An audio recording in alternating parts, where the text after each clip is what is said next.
Hello friends, welcome to my channel. Kartik Purnima के आने वाले एपिसोड की अपडेट आपके लिए लेकर आए। उससे पहले प्लीज़ चैनल को सब्सक्राइब कर लीजिए। जो सुमित होता है वो कार्तिक से बात करता है और कहता है कि शनाया जो है मुझसे शादी करने के लिए रेडी हो गई है, वो मुझे लाइक करती है। और बताओ कि एंगेजमेंट के लिए मैं कौन से रिंग फाइनल करूँ। तभी कार्तिक कन्फ्यूजन में हो जाता है कि शनाया ने तो उससे बताया कि वो उससे नहीं, उससे प्यार करती है। फिर बाद में शनाया को जो है सुमित फ़ोन लगाता है और उससे हाल चाल वगैरह पूछने लगता है। तभी शनाया उसे शॉर्टकट में बात करती है और बाद में फ़ोन रख देती है। सुमित काफ़ी एक्साइटेड होता है और फिर बाद में जो है वो कार्तिक को रिंग दिखाने लगता है। वो कहता है कि कौन सी रिंग फाइनल करूं।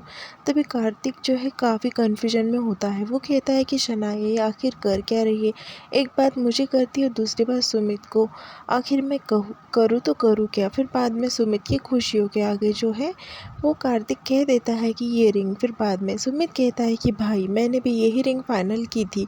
ऐसा कहकर जो है वो कार्तिक के गले लग जाता है। कार्तिक जो है सुमित के लिए थोड़ा खुश होता है। बाद में शनाया को थोड़ा डाउट आता है। वो सोचने लगती है कि आखिर कार्तिक अ, कार्तिक ने कुछ बता तो नहीं दिया सुमित को, वरना वो मुझसे ऐसी कैसी बातें कर रहा था, इतने सवाल क्यों कर रहा था। फिर बाद में शॉपिंग के लिए सब चले जाते हैं। शनाया की माँ सोनी और उसके साथ में उसकी देवरानी सब जो है शॉपिंग के लिए जाते हैं। वहाँ पर पूर्णिमा भी उनके साथ में होती है। तो फिर बाद में जो शनाया की माँ होती है वो सोनी के सामने तो पूर्णिमा को नौकरानी बना देती है। फिर वो सोनी जो होती है वो कहती है कि तुम्हारी नौकरानी को यहाँ रुकने के लिए बोलो, इसका ऊपर क्या काम, वैसे सामान उठाने के लिए लाई हो ना तुम इसे। फिर ऊपर जो है शनाया और उसकी माँ काफ़ी एक्साइटेड होकर जो है सामान देखने लगते हैं। दूसरी तरफ कार्तिक जो है सोनी के फ़ोन पर फ़ोन लगाता है और उसे कहने लगता है कि मॉम तुम अपना वॉलेट यहीं पर भूल गई हो। बाद में सुमित जो है शनाया को कपड़े वगैरह दिखाने लगता है और कहता है कि ये अच्छा लगेगा। बाद में शनाया की माँ जो है वो पूछने लगती है कि इनकी प्राइस क्या है। तभी वो कहते हैं कि सोनी जी जो है बस साड़ियाँ देखती ही प्राइस नहीं पूछती। तभी वो कहती है कि इतनी अच्छी साड़ियाँ हैं, अगर मोहल्ले में कोई पूछेगा तो मैं आपकी दुकान का नाम बता दूँगी और साथ में प्राइस भी बता दूँगी। तभी वो साड़ियों की प्राइस बताने लगता है, 50,000, 40,000, 25,000। ये सब सुनकर जो है शनाया की मॉम एकदम से हैरान हो जाती है कि इतनी प्राइस। फिर वो चुप ही हो जाती है। बाद में वो कहती है कि ये तो बहुत महंगी है, हमारे मोहल्ले में एक दुकान है, डुप्लीकेट ऐसी साड़ी आधे रेट में मिल जाती है। ऐसा कहने लगती है शनाया जो उसकी मॉम को चुप बिठाने लगती है, पर वो चुप नहीं बैठती, बोलती ही जा रही होती है। फिर सोनी जो है उसे कहने लगती है कि अभी जो शनाया ने साड़ी पसंद की है वो उसके लिए रख लेना, तुम्हारे मोहल्ले में से बाद में तुम साड़ी खरीद लेना। वहाँ पर जो है पूर्णिमा को खांसी आने लगती है। फिर पूर्णिमा उठकर जो है पानी पीती है। उतने में कार्तिक जो है वहाँ पर पहुँच जाता है। वो पर उसके मॉम के पास जाने लगता है। फिर पूर्णिमा की नज़र जो है एक साड़ी के ऊपर पड़ जाती है। पूर्णिमा जाती है, उसे रेड साड़ी काफ़ी पसंद आती है। वो साड़ी को देखने लगती है लगातार। बाद में कार्तिक वहाँ पर जाता है। कार्तिक को देखकर शनाया तुरंत कहती कि साड़ी कैसे लग रही है। तभी कार्तिक को जो है थोड़ा सा एम्बैरेंस फील होता है। कार्तिक उसे नज़र झुकाकर कहने लगता है कि अच्छी है। बाद में उसे कोई फ़ोन आ जाता है हॉस्पिटल से। फिर वो साइड में जाता है और फ़ोन पर बात करने लगता है। पूर्णिमा को देख लेता है और पूर्णिमा जो है साड़ी ओढ़ कर देखती है, उसे काफ़ी पसंद आती है और वो साड़ी जो है वो फाइनल कर देती है, क्योंकि उसे बीजी ने 500 और उसके बाबूजी ने 500 रुपये दिए होते हैं। बाद में सोनी वापस से कार्तिक को फ़ोन लगाती है और कार्तिक को कहती है, कार्तिक तुम कहाँ हो, जल्दी से यहाँ पर आओ। कार्तिक जो है बिज़ी होता है पूर्णिमा को देखने में, फिर भी वो चले जाता है। फिर पूर्णिमा जो है वो साड़ी लेकर जाती है और साड़ी का प्राइस पूछने लगती है। तभी कार्तिक बाहर आता है और वापस देखने लगता है पूर्णिमा के पास। जो काउंटर पर खड़ा सेलमैन होता है वो पूर्णिमा की इंसल्ट कर देता है। वो कहता है कि तुम्हारा रंग काला है, तुम्हारे रंग पर ये साड़ी नहीं जचेंगी, और 5,000 बोलने पर पूर्णिमा सूट देखने लगती है।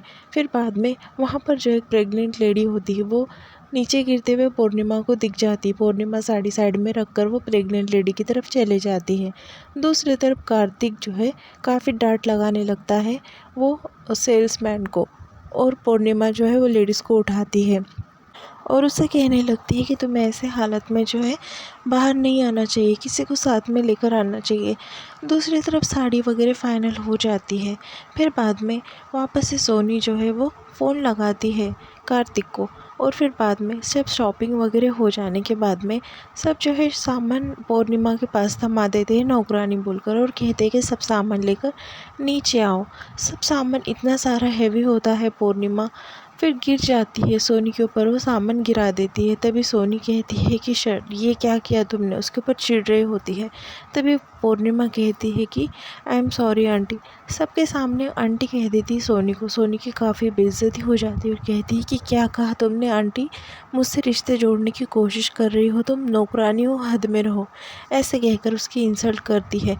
फिर बाद में उसकी जो देवरानी होती है वो कहती है कि घर पर भी इन्हें मेम साहब कहकर बुलाया जाता है, तुमने आंटी कैसे कह दिया, जल्दी माफ़ी मांगो हाथ जोड़कर। फिर जो शनाया की मॉम होती है वो कहने लगती है माफ़ी मांगने के लिए, तभी हाथ जोड़कर माफ़ी मांगती है पूर्णिमा। फिर उसके देवरानी जो है वो कहती है कि बस एहसान कर रही है, ऐसे माफ़ी मांग रही है भाभी तुमसे, देखो तरीके से माफ़ी भी नहीं मांगते आती से। फिर बाद में जो है पूरा सामान पूर्णिमा के हाथ में दे देते हैं और कहते हैं कि बाहर लेकर आओ। पूर्णिमा की जो है सबके सामने काफ़ी बेइज्जती हो जाती है। घर पर आते हैं सब, शनाया जो उसकी साड़ी का कलेक्शन दिखाने लगती है घर पर, और बीजी को कहती है कि 50,000 की साड़ी है।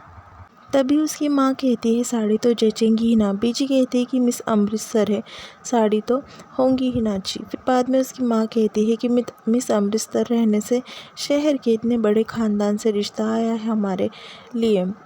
फिर ऐसा वो कहने लगती है और कहती है कि वहाँ पर इतनी महंगी साड़ियाँ थी। तभी पूर्णिमा के बाबूजी पूछते हैं कि पूर्णिमा के लिए कुछ नहीं ख़रीदा तुमने। तभी वो कहती है कि कितने पैसे दिए थे आपने, 500, वहाँ पर तो 1000, 500, 1200 ये रेंज में साड़ियाँ थी ही नहीं। तभी पूर्णिमा वहाँ पर आ जाती है और कहती है कि गरम गरम पकौड़े लाई हो, खा लो बाबूजी आप। तभी वो कहते हैं कि पूर्णिमा बेटा तुमने क्यों कुछ नहीं ख़रीदा। फिर वो कहती है कि वैसे साड़ी माँ के इतने सारे साड़ियाँ हैं, उसमें से कोई पहन लूँगी मैं, और वैसे भी मैं सूट सिलवा लूँगी।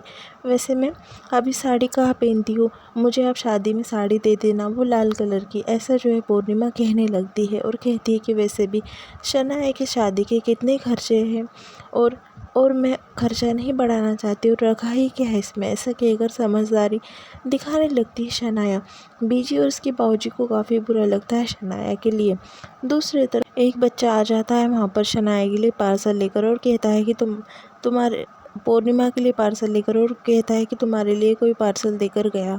तभी पूर्णिमा जो है खुलकर देखती हुई कहती कि लाल साड़ी, और मुंह बंद कर कर खड़ी हो जाती है। उसे याद आता है कि उसने यही साड़ी जो है पसंद की थी, और इतनी महंगी साड़ी उसके लिए कौन भेज सकता है, ये वो सोचने लगती है। फिर बाद में उसकी बीजी जो है उससे पूछने लगती है कि पूर्णिमा किसने भेजी ये साड़ी। तभी शनाया कहती है कि मुझे तो पहले इसके ऊपर शक था, इसका किसी ना किसी के साथ में चक्कर चल रहा है। फिर बाद में उसे कई खरी खोटी सुना देते। उसके बाबूजी भी वहाँ पर खड़े रहकर सारी बातें सुन रहे होते हैं। फिर उसकी जो माँ होती है शनाया की, वो कहने लगती कि सच बता, कहाँ मुँह काला कर रही है, किसके साथ में नैन मटक्का कर रही है, अब मोहल्ले में इज्जत उतरवानी है कि तुझे। तभी पूर्णिमा कहती है कि नहीं मॉम, मैं तो आपसे कुछ भी नहीं छुपाती, ऐसा कुछ नहीं है, ऐसी बात होती तो मैं आपको बता देती। तभी वो कहती है कि हाँ, अभी पहले झूठ बोला, अभी ऐसा भी कर रही है। दूसरी तरफ सोनी जो है काफ़ी परेशान बैठी होती है। उसे एक ही बात याद आती है कि पूर्णिमा ने उसे आंटी बोला है।